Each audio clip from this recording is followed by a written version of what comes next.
はい、皆さんこんにちは。さあဒီနေ့ခန်းကြီးလေးဆက်သွားရအောင်ပေါ့နော်။ခန်းကြီးမှာဆိုရင်ကျွန်တော် lesson 3ကိုရောက်သွားပြီပေါ့နော်။ lesson 3ရဲ့ခန်းကြီးနံပါတ်21ပေါ့နော်။အဲဒီမှာဆိုလို့ရှိရင်ကျွန်တော်ကဒီခန်းကြီးလေးပေါ့နော်။သူကကြတော့100ဆိုတဲ့ခန်းကြီးလေးပေါ့နော်။ရာရဲ့ခန်းကြီးကျွန်တော်ဒီပတ်စံနေမှာဆိုကိန်းကနန်းနေမှာဆိုလို့ရှိရင်ပေါ့နော်။10ရာ1000 1000ဆိုပြီးကျွန်တော်ရှိရပေါ့နော်။အဲ့တော့အခန်းထဲမှာတော့10ထိတော့ဆင်းလို့သိမိသွားပြီအဲ့တော့ဒါက100ရာရဲ့ခန်းကြီးပေါ့နော်ဒီကောင်လေးကကြတော့ဆင်းလို့ထောင်ရဲ့ခန်းကြီးဒါလေးကကြတော့တောင်းရဲ့ခန်းကြီးဒါကတော့ရန်ပေါ့နော်ဂျပန်မြန်မာငွေဆိုလို့ရှိရင်ဆင်းလို့ကကျက်ပေါ့နော်ဂျပန်မှာကြတော့ဒါရန်ဆိုပြီးခေါ်တယ်မြန်မာမှာကြတော့တက်ကျက်တို့ပါလို့လည်းခေါ်တာပေါ့နော်ဆင်းလို့ဒီရောက်ကဟာလေးကတော့ဆင်းလို့က2ရဲ့ခန်းကြီးလေးပေါ့နော်2ကိုမှဆင်းလို့ဒီအသက်မဟုတ်ဘဲနဲ့ဒီ2026တော့2025တော့ဒီလိုမျိုးခုနှစ်တက္ကရာတွေပေါ့နော်အဲ့ဒီရဲ့နှစ်တွေကိုဆင်တော့သုံးတယ်ပေါ့နော်ဟဲ့ဒီနေ့တင်မှာဒီ9လုံးပေါ့နော်ဆင်တော့ပထမဆုံးဆင်တော့ဒီ100ရဲ့ခန်းကြီးလေးကိုစဆွဲရအောင်ပေါ့နော်အဲ့ဒီဥစ္စာလေးပေါ့နော်အဲ့လေးကိုဆင်တော့ဘယ်လိုဆွဲမလဲဆိုရင်1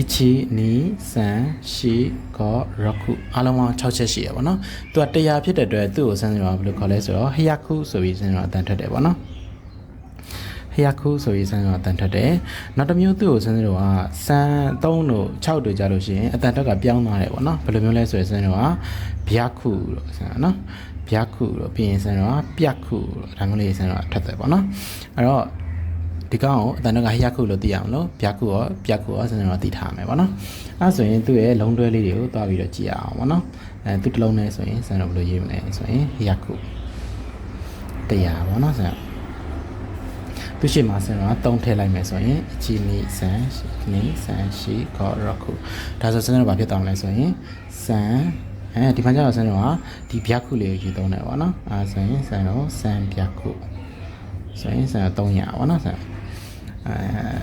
ပြီးရင်နောက်တစ်ခုကကျတော့ဆန်းတော့600ဆိုရင်6ခန်းကြီးလေးကိုဆန်းတော့ဆွဲဒီ6ခန်းကြီးလေးမိနာဆန်တော့သိပြီးသွားပြီပေါ့နော်အဲ့ဒါမှဆန်တော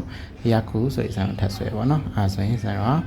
့ရော့ပြက်ခုဆိုပြီးထပ်တယ်ပေါ့နော်ဆန်တော့ဒီကိန်းကနန်းရေးတဲ့နေရာမှာတော့ကြည့်လို့ရှင်းလဲရတယ်ပေါ့နော်600ဆိုဆန်တော့ပြက်ခုနဲ့ထပ်တယ်ပေါ့နော်ရော့ပြက်ခုဒီမှာကျတော့ရော့ခုမဟုတ်တော့ဘဲနဲ့စွတ်သေးလေးဖြစ်သွားတာပေါ့နော်ရော့ပြက်ခုသူ့ကြောင့်ဆန်တော့ဘယ်လိုခေါ်လဲဆိုတော့600ဆိုပြီးခေါ်တယ်ပေါ့နော်အဲ့တော့ဒီ3လုံးကြက်ရင်ရပါပြီဒီဟယခုနဲ့ပတ်သက်လို့ပေါ့နော်နောက်ထပ်ကျွန်တော်တို့ဒီဆွဲစုံကျန်းဆိုတဲ့ဥစ္စာလေးရှိသေးရပေါ့နော်ဟယကကြည်တန်းဆိုတဲ့ဥစ္စာလေးကတော့စနေမဆွဲပြတော့ဘူးပေါ့နော်နေရာလေးလည်းမရှိတာလည်းပါတယ်ပေါ့နော်အဲ့ဆိုရင်ကျွန်တော်ဒီခန်းကြီးတစ်လုံးမှာဆိုရင်ဒီ3လုံးတော့ကျွန်တော်ရနေရမယ်ပေါ့နော်100 300 600ဟယခုဆိုတာသိနေရမှာပေါ့နော်နောက်တစ်ခုကကြတော့ဆန်တော့ဒီ1000ဆိုတဲ့ခန်းကြီးလေးကိုဆွဲရအောင်ပေါ့နော်သူ့ကိုဆွဲမယ်ဆိုရင်ဆန်ဘယ်လိုဆွဲမလဲဆိုတော့3ချက်ပေါ့နော်တစ်ချက်ပြီးရင်2ချက်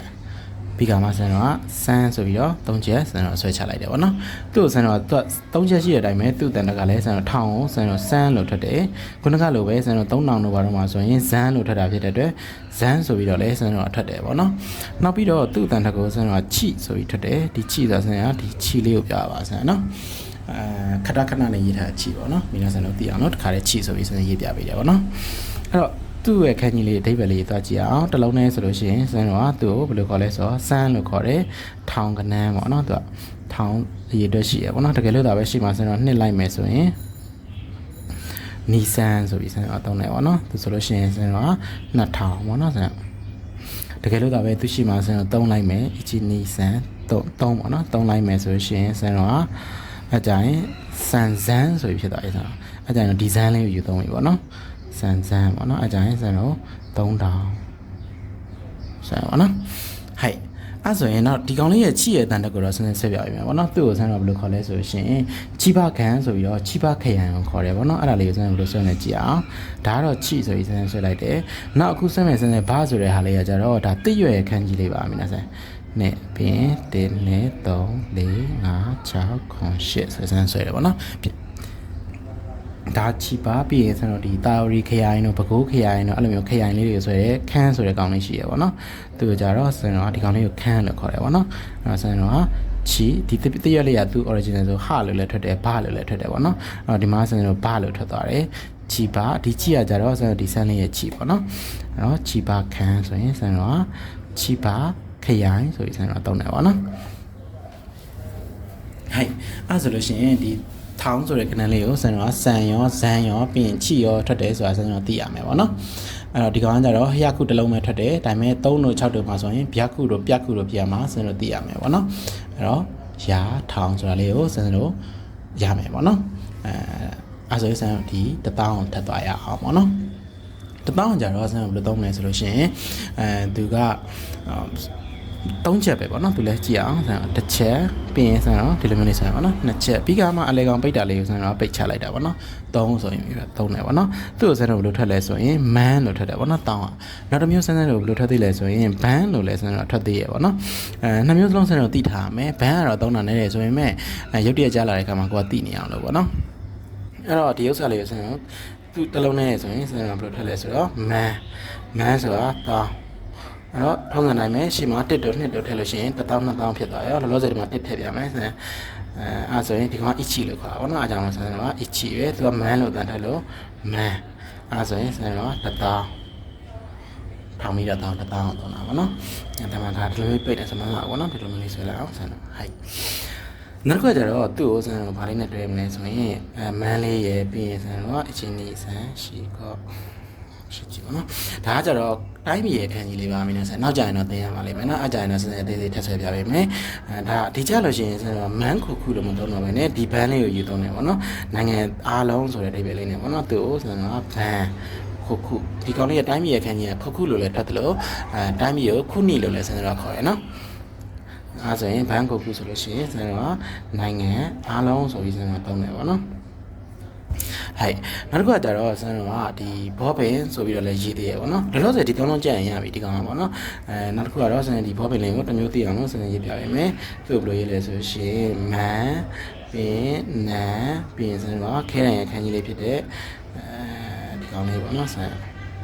ဒါဆိုရှင်ဒီကောင်တော့ဆန်းတော့ man နဲ့ပဲတုံးတယ်ပေါ့နော် man နဲ့ his ဆိုပေါ့နော်အဲ့ဒါဆိုရှင်ဆန်းတော့ဗာလဲဆိုတော့ဘောပင်ဆိုတဲ့ပေါ့နော်ဘောပင်ဟဲ့အဲ့ဆိုလို့ရှိရင်ဆိုတော့ဒီ man ရဲ့ခန်းကြီးလေးပေါ့နော်ဒီသုံးလုံးရရင်အဆင်ပြေပါတယ်ဆိုတော့နိုင်ငံအားလုံးထိကြံရင်ဆိုတော့ ban ဆိုတာလေးကပါတယ်ပေါ့နော်ဒီကောင်က man နဲ့ပြီးဆိုစမ်းတော့တယ်ပေါ့နော်ဟဲ့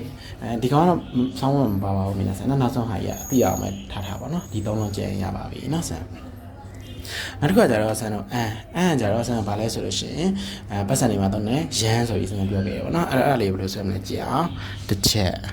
ပြီးရင်ဆန်ဘယ်လိုထပ်ဆွဲမလဲ2ချက်ပြီးရင်3ချက်4ချက်4ချက်ဆိုတော့ဒီအကွေးရုပ်တဲ့တစ်ချက်ပဲဆိုရပါတော့အားလုံးပေါင်း4ချက်ပဲရှိတယ်သူ့ကိုကြတော့ဆန်ဘယ်လိုထွက်လဲဆိုရင်အန်ဆိုပြီးတော့ထွက်တယ်ပေါ့နော်သူကတော့လွယ်ပါတယ်မိနာဆန်နော်အဲ့တော့သူတစ်လုံးနဲ့ဆိုရင်ဆန်ဘယ်လိုသုံးမလဲဆိုရင်အန်ဆိုတာဗာလဲ YEN ရန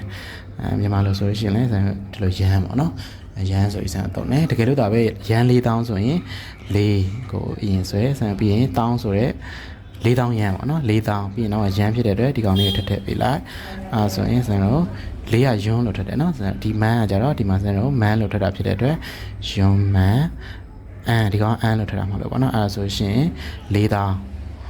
ရန်4000လို့ပြောလို့ရတယ်လို့4000ရန်လို့လည်းပြောလို့ရပါတယ်ကိုအဆင်ပြေတယ်လို့အတန်ဖက်ပေါ့နော်ဆန်ခေါ်ကြပါနော်ဆန်နောက်တစ်ခုကကြတော့ဆန်ဒီပါပေါ့နော်မြန်မာနိုင်ငံမှာဆိုလို့ရှိရင်ငွေဈေးတက်တာတို့ငွေဈေးကျတာတို့ရှိရပါတော့အဲ့ဒါလိုပဲဂျပန်နိုင်ငံမှာလည်းရန်ဈေးတက်တာတို့ရန်ဈေးကျတာဆိုပြီးဆန်းတော့သုံးတယ်ပေါ့နော်အဲ့တော့ရန်ဈေးတက်တယ်ဆိုရင်ဆန်းတော့ဘယ်လိုသုံးလဲဆိုတော့ဒီရန်လေးကိုအရင်ဆွဲတယ်ပြီးရင်ရန်ဈေးမြင့်တက်တည်ရဲ့ခန်းကြီးလေးပေါ့နော်တာခါအီလို့ခေါ်တဲ့ဒီကောင်လေးကလေနောက်ကြရင်တော့တင်ရလိမ့်မယ်မိနာဆန် M5 မှာပဲပါပါအောင်မယ်နော်ဆန်အဲ့တော့တာခါအီလို့သူကခေါ်တာဖြစ်တဲ့အတွက်ဒီနှစ်ခုပေါင်းလိုက်တဲ့အခါမှာဆန်းတော့က N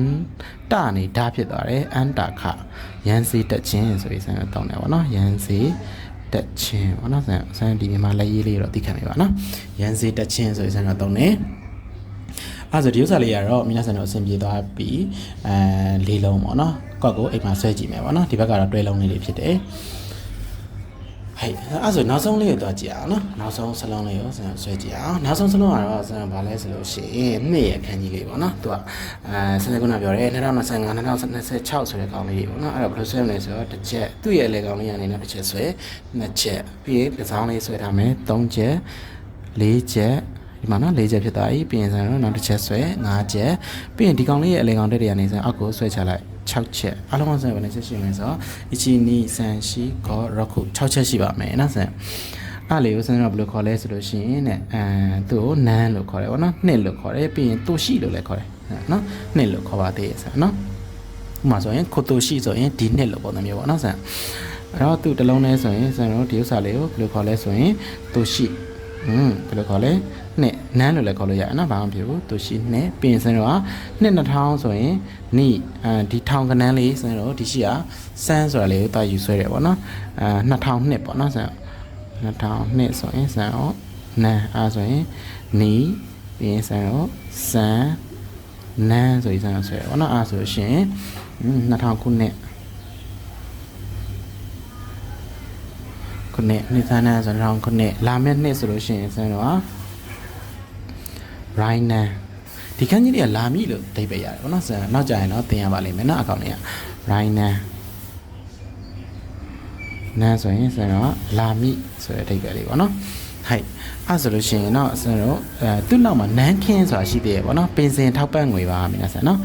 နန်းခင်းလို့ရေးတယ်ပေါ့နော်ဆိုတော့ဒီနားလေးမှာခက်ဆွဲလိုက်မယ်ပေါ့နော်နန်းခင်းဒီနေ့ဆန်းရှိက